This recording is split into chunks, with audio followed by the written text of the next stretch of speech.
The fallen angels love war.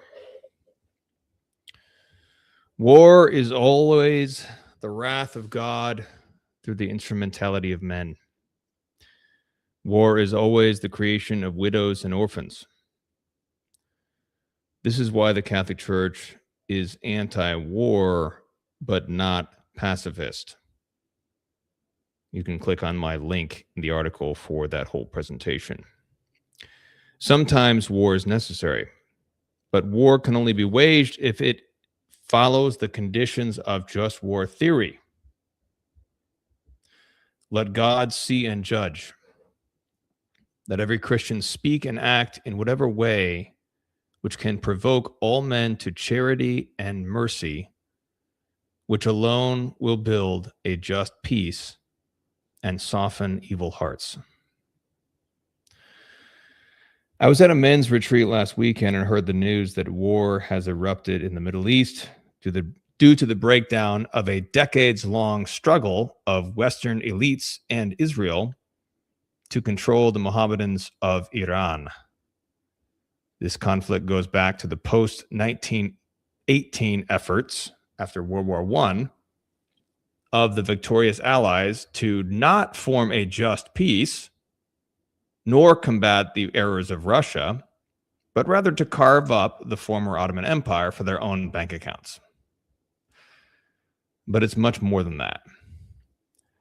Who is pulling the strings in the current Israel-USA versus Islam tensions since October 7, 2023?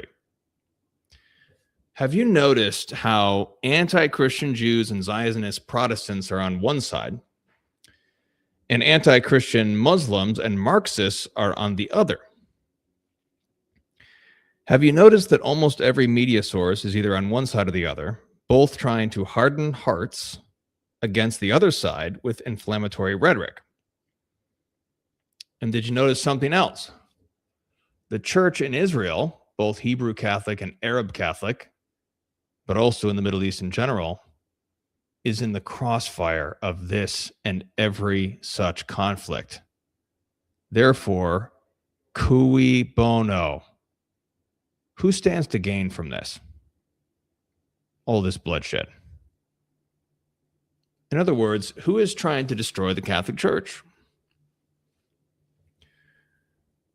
For instance, who was the real loser in the USA invasion of Iraq in 2003? The Chaldean Catholic Church. Quote, "The Chaldeans, Assyrians, and Syriacs form one of the oldest Christian communities in the world.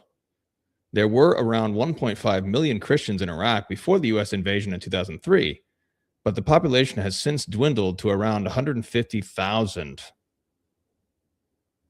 The community faced several attacks in the chaos following the war, most notably by the Islamic State in 2014. End quote.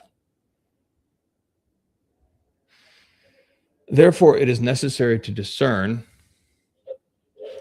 who are the real players in this conflict. Who are the real persons pulling the strings because they are angelic persons? The fallen angels. Are they not the ones who are puppeteering all the elites to encourage more and more violence, which creates more widows and orphans, destabilizing the region and destroying whatever parts of the church have managed to hold on in these places? Therefore, the Holy Father, as his duty, called for true peace and dialogue on Sunday instead of bloodshed.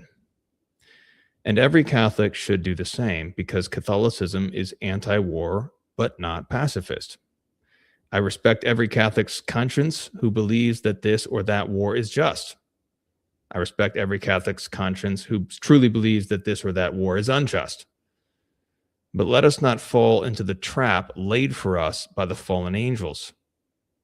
Let us rather provoke one another to charity and keep the spirit of unity in the bond of peace, truthing in love. Alephevontes and agape, Ephesians 4:15.